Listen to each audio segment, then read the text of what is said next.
game.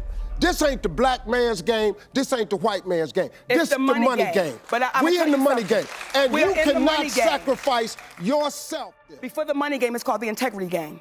And we've lost the integrity worrying about the money. You'll realize I didn't say anything that made me look in a good light. I wasn't tearing down others to boost myself up. Get up! Back it up! Back it up! We don't give a damn about who you are. Monique has hopped aboard Katt Williams' expose train, revealing the shady side of the comedy world. The burning question now is, just who are these two calling out in the comedy scene? For starters, Katt Williams certainly shook the table with his appearance on Club Shay Shay on January 4th, but he saved most of his vitriol for Steve Harvey. The same Steve that went to go watch Mark Curry do his whole sitcom and then stole everything Mark Curry had, he said in the interview. Now, Steve got a sitcom where he the principal and he wear a suit. And then he gets this high-top fade, making all black men think he got the best lineup in the business. And it's a man unit. He continued. Then you ask him, why you not a movie star? I didn't want to be a movie star. This the same end that hated on Bernie Mac with this same thing. There are 30,000 new scripts in Hollywood every year. Not one of them asked for a country bumpkin black dude that can't talk good and look like Mr. Potato Head. There ain't none. You have to have range. Following this, Williams also revealed why he turned down a role in the original Kings of Comedy. I know the truth. You think Emma let you ish on Bernie and then come get me? I'm the next king? Why? Because the whole time Bernie was here, you was acting like you was funnier than him. The reason you was supposed to go last was because it was your tour. Tell the truth. It was Steve's tour, Williams added. Y'all thought y'all had one over on him. You thought he was black and ugly, and you were good looking, and he couldn't make it because you did. And that ain't the way comedy works. The king is the funniest. Meanwhile, Monique has also voiced her distaste for Steve Harvey's complacency with the industry and blackballing comedians.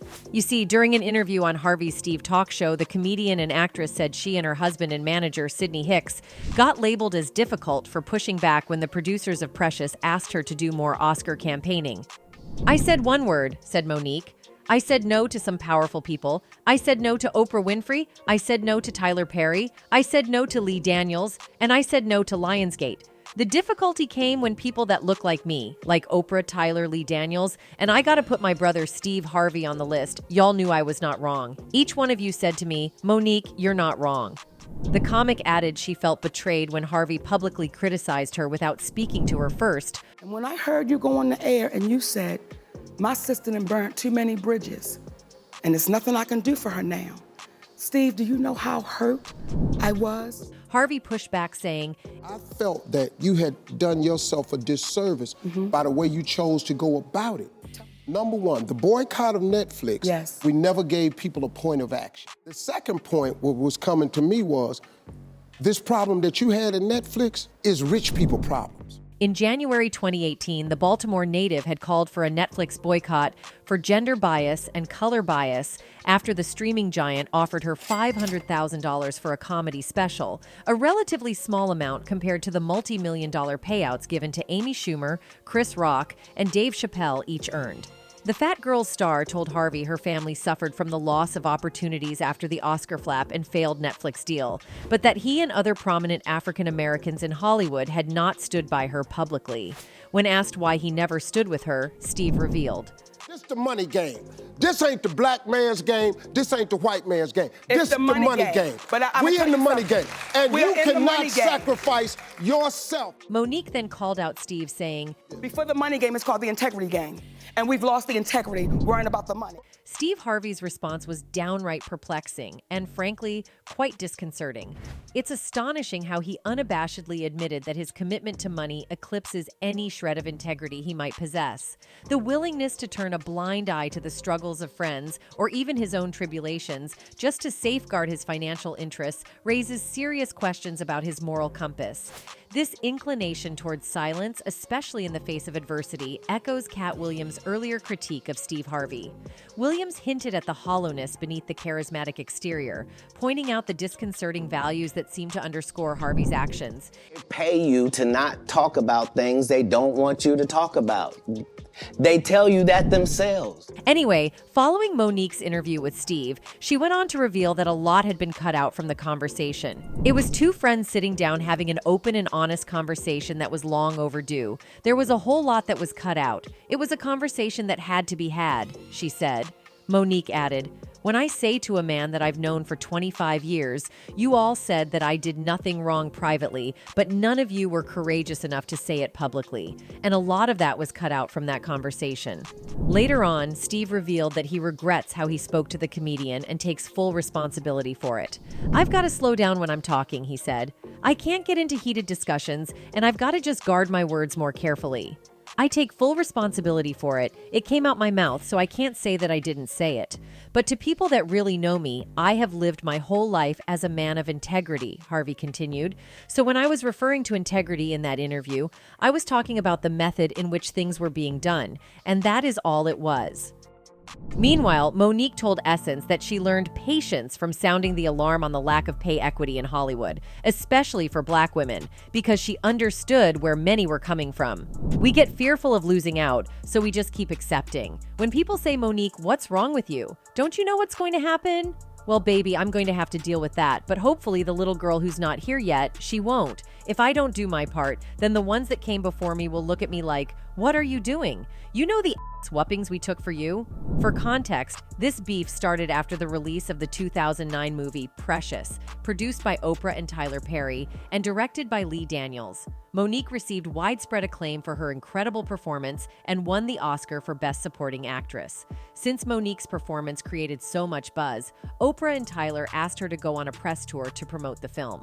However, here's the kicker: they didn't want to pay her for this. So, Monique declined, explaining that she'd rather spend time with her husband and kids after putting in so much effort into Precious. According to Monique, as soon as she said no to Oprah and Tyler Perry, headlines started popping up, painting her as difficult and impossible to work with. Right after Precious hit screens, Monique watched as several roles that came her way suddenly vanished into thin air. Hollywood seemed to have slammed its door shut on her. Monique later told The Hollywood Reporter that Lee Daniels admitted she was being blackballed. When she asked him why, Daniels responded, "Because you didn't play the game." However, when Monique asked Daniels to explain what game he was talking about, he didn't know what to say. But we can all guess what the game is. They were basically sending a message that all Black entertainers need to worship the ground Oprah walks on and never say anything negative about her or else. However, Monique didn't let them silence her. In a 2015 interview with THR, Monique alleged that the movie director blackballed her from working in Hollywood, also leveling similar claims at Perry and Winfrey, who she's still on the outs with, claiming they aided in the effort. One of the networks said to Lee that I was really difficult to work with, Monique said at the time. Whoever those people are who say Monique is difficult, those people are either heartless, ruthless, or treat people like they're worthless, and that's unacceptable. I come from a blue-collar town. And being from that place, you learn not to let anybody take advantage of you. You don't let people mistreat you. You stand up for what's right. Now you would think this is the only time that Oprah has let down Monique, but shockingly the answer is no. In 2009, when Precious was released, Monique and Oprah were close friends, with a large part of their bond being that both were SA'd by family members growing up. However, it was Oprah's encounter with that family member that turned their friendship sour. Winfrey called Monique before taping the episode, revealing that her brother, Gerald Imes, had reached out wanting to apologize to her for her when they were children. Monique told Winfrey she wanted no part in the episode, but gave her okay for the taping to go forward. When it aired, though, the episode not only featured Monique's brother, but also her mother, father, and other brother, all of whom downplayed the AB Monique suffered, per THR. Monique was especially hurt by the episode because she says Winfrey knew she was not on good terms with her mother and would not have signed off on her appearing on the talk show. "We weren't even speaking," she said of her mother. "Then I see the show, and I can tell that my mother is trying to make $1. I know my family." When Monique tried to get in touch with Winfrey to discuss the situation, she was unsuccessful. "I reached out to everybody I could to try to get to Oprah. No, nothing. It just went dead," she says. Fast forward to 2014 when, after years of radio silence, Monique and Winfrey wound up at the same event. After trying to pull Winfrey for a private conversation, Monique decided to address the elephant in the room in front of all the event's attendees. "I said, since you didn't want to return my calls for whatever reason, I'm going to say this right here.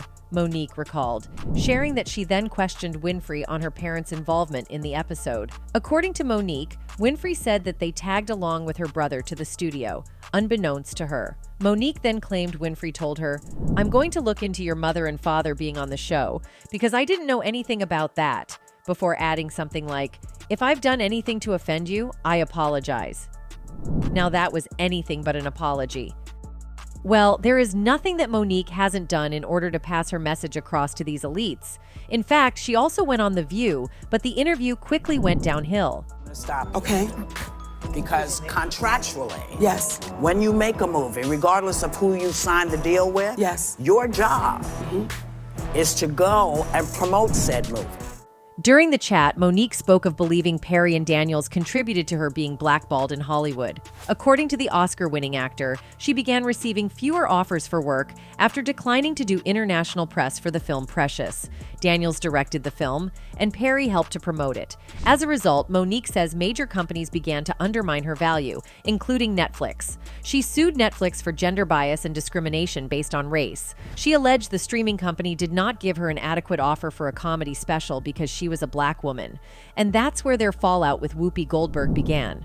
I said if you had called me, I could have schooled you on what was expected. Goldberg disagreed with Monique's stance. During the interview, the veteran actress told Monique that she was misguided in her approach. Per Monique, their conversation continued in Goldberg's dressing room, in which the comic says Goldberg made disparaging remarks about her husband, who is also her manager. Goldberg also allegedly told Monique that she needs to focus solely on herself and not create a movement for equality for those who come after her. But despite walking away from the conversation with Goldberg disheartened, Monique insisted she wasn't upset. Instead, she said Goldberg is the one who is misguided and hints that the talk show host lacks integrity. The Oscar-winning screen star spoke of her feelings during an interview with Claudia Jordan on her Fox Soul talk show Out Loud with Claudia Jordan. When it first started happening, when I first started hearing it, I will not lie to y'all, my knees did buckle. I was heartbroken that day in her dressing room personally because I was watching our icon and our legend be scared, Monique says. She went on to say that people's perception of her trying to be shady toward Goldberg was incorrect. If you remember, Mo famously blasted Goldberg for not earning what she says Goldberg deserves for her work on The View. She told Goldberg that her husband has been her saving grace in her career. During the interview, the comedian said of Goldberg, "What I was saying was, as she was looking into my eyes and she said to me, 'It's your husband, you gotta get rid of your husband.' And I said, 'Whoopee, my husband negotiated the biggest deals I've had in my career, along with our attorney Ricky Anderson, 2 black men,' and she went dead silent." Monique further explained that she was offended by Goldberg's advice. The Sister Act actress allegedly told Monique to worry solely about herself and not try to set an example for others to stand up for what they believe in. At that moment, I knew Whoopi Goldberg wasn't worried about me because I'm the little girl coming behind her, Monique snapped. Overall, the stand-up comedian said she does not believe Goldberg has bad intentions. Instead, she believes Goldberg said such due to fear of Monique losing everything in her fight for equality, but the damage was already done. Mo first addressed her clash with Goldberg in February 2018 when the duo argued whether Monique should have done more promotion for the movie Precious. "When you make a movie, your job is to go and promote the said movie," Goldberg said on The View. "We've had this conversation. I said if you had called me, I could have schooled you on what was expected. I had empathy for my sister Whoopi Goldberg," Monique told Vulture, "because what you're saying to me is, you must work for free. I could have schooled you. When I look at this woman you say is our icon and our legend, she is. But how many things has Whoopi Goldberg executive produced? Whoopi Goldberg has always been the help, and I say that humbly. So what is it that you're going to school me on? I've been doing it for almost 30 years. Mo continued, claiming that after the show, she went to Goldberg's dressing room, and The View host urged Monique to move on with her life and career. "I said, Whoopi, I can't let it go. I gotta think about the little sister who's not here yet," she recalled. And our icon and our legend said, "You better stop worrying about the little sister who's not here yet and worry about you." At that moment, I knew I was looking at a woman who didn't give a damn about me. In any case, Katt Williams has also exposed several other comedy sellouts. In his interview on Club Shay Shay, Williams was also particularly scathing when it came to Cedric the Entertainer, whom he described as a walrus and a plagiarist. Cedric told you when you asked him, "Did you steal Katt Williams' joke?" He said, "It don't line up," Williams said.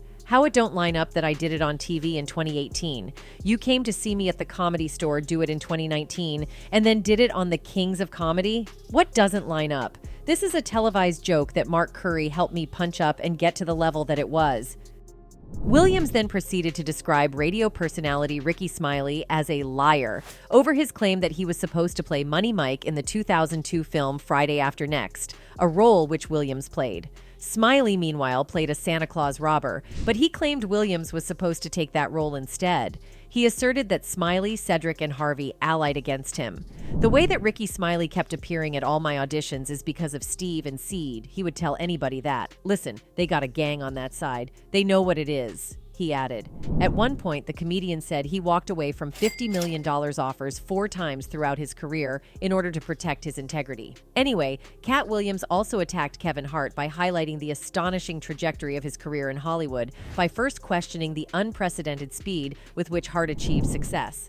In 15 years in Hollywood, no one in Hollywood has a memory of going to a sold-out Kevin Hart show, there being a line for him ever getting a standing ovation at any comedy club. In addition to that, Williams believes Kevin Hart might be an industry plant because of how successful he's been throughout his career. In 15 years in Hollywood, no one in Hollywood has a memory of going to a sold-out Kevin Hart, Williams said. He already had his deals when he got here. Have we heard of a comedian that came to LA, and in his first year in LA, he had his own sitcom on network television and had his own movie called Soul Plane that he was leading? No, we've never heard of that before. What do you think a plant is? Maybe people don't understand the definitions of these words. He said that he hates to come across as a petty individual for picking apart lies, but he wanted to set the record straight. He later added, for a 5-year period, every single movie that Kevin Hart did was a movie that had been on my desk. In any case, this is not the first time that Katt has exposed these elites. Williams once challenged the notion that there are no gatekeepers in the entertainment industry, asserting that he has observed individuals controlling access to opportunities. He used the example of Kevin Hart supposedly letting Tiffany Haddish into the industry, raising the question of whether gatekeepers do indeed exist. They tell you that there's no gatekeepers, but we keep seeing the same people open the gate. Didn't Kevin open the gate and let Tiffany in? Ain't he now opening it up for don't such and such? Additionally, Katt also revealed that he had a tense encounter with Martin Lawrence, who tried to make him wear a dress for a movie role. Williams said that he was offered a part in Lawrence's film Big Mama's House 2, but he turned it down when he found out that he had to dress up as a woman. He claimed that Lawrence was not happy with his decision and tried to pressure him into doing it. He said, "Come on, man, it's just comedy. It's not that serious. It's not like you're really a woman." I said, "No, man, I'm not doing it. I have principles and I have dignity. I don't want to disrespect myself or my people." He said, "Well, you're missing out on a big opportunity. You could be a star." I said, "I'm already a star. I don't need to wear a dress to be funny." Williams said that he respects Lawrence as a comedian and an actor, but he does not agree with his choice of wearing dresses for laughs. He said that he believes that Hollywood has an agenda to emasculate black men and make them look weak and foolish. I'm not saying that every black man who wears a dress is selling out, but I'm saying that there is a pattern and a purpose behind it. They want to make us look like clowns and buffoons. They want to take away our masculinity and our power. They want to make us lose our identity and our self-respect. Williams said that he is not afraid to speak his mind and stand up for what he believes in, even if it means losing some fans or some money. He said that he is proud of who he is and what he does, and he will never compromise his integrity for fame or fortune. "I'm not here to please everybody. I'm here to tell the truth and make people laugh. I'm here to be myself and be original. I'm here to be Katt Williams, not somebody else's puppet." In any case, the dress matter has been a subject close to Williams' heart since he believes it is Hollywood's way of emasculating black comedians. You see, Katt has a long history of calling out Hollywood elites and their shady ways of controlling black celebrities. In a 2013 interview with Blacktree TV, while discussing his role in Scary Movie 5, Katt delved into some interesting topics, including a theory about black actors being forced to wear dresses on screen in order to progress to the next level of fame. It's worth noting that this interview came out not long after Kevin Hart appeared on an SNL skit wearing a dress. For context, it all started when Dave Chappelle, another revered comedian, appeared on Oprah's show in 2006, where he talked openly about his refusal to accept a $50 million deal from Comedy Central. He felt that such deals came with strings attached, and he was unwilling to be controlled or humiliated for the sake of a paycheck. Chappelle's revelations didn't end there. He recounted being asked to wear a dress for a movie scene, an experience that left him deeply uncomfortable. According to him, many comedians had faced similar situations, having to don dresses on screen, and it often coincided with a critical juncture in their careers. This, too, was a nod to the prevailing industry belief that Black entertainers needed to cross this peculiar threshold to advance. Fast forward to 2012, when Kevin Hart was asked about Dave Chappelle's claims during a radio show. While he didn't explicitly say no to ever wearing a dress, Hart emphasized the importance of personal boundaries. You have to have boundaries. You have to have limits that you refuse to cross. He stated that crossing these boundaries was non-negotiable for him. He even cited examples of bizarre requests he had received, such as dribbling a basketball on a talk show, which he politely declined. Hart stressed the importance of protecting his brand and the potential risks of compromising it. However, just a year later, Hart appeared in an SNL skit where he donned a dress, a move that drew sharp criticism from fans. Some accused him of being a sellout, arguing that he had contradicted his earlier stance. The skit portrayed him as a 9-year-old child pope, an image that many believed didn't align with the Kevin Hart they had come to know. The new pope is 9-year-old Oscar nominee, Kavenzhane Wallace. Katt Williams seized this opportunity to reignite the feud. He suggested that Kevin Hart's actions on SNL were merely part of a larger pattern, insinuating that Hart was willingly playing by the industry's rules to secure fame and fortune. Williams opined that Hart's success allowed him to escape criticism for wearing a dress, as a long line of comedians had already done so before him. At the end of the day, Kevin doesn't have to worry about what people are going to say about him wearing a dress because of the long line of dress-wearing people before him. He pointed to movies like Big Mama's House and the Medea franchise as examples of previous instances where comedians had donned dresses. In any case, the comedy world has seen its fair share of revelations thanks to the candid exposés by Katt Williams and Nique. It makes you ponder, are there any comedians left with an ounce of honesty and integrity? The number of names they've thrown into the spotlight has left us questioning if the comedy scene is devoid of genuine, straight-shooting entertainers. Anyway, that's it for this video, folks. Bye.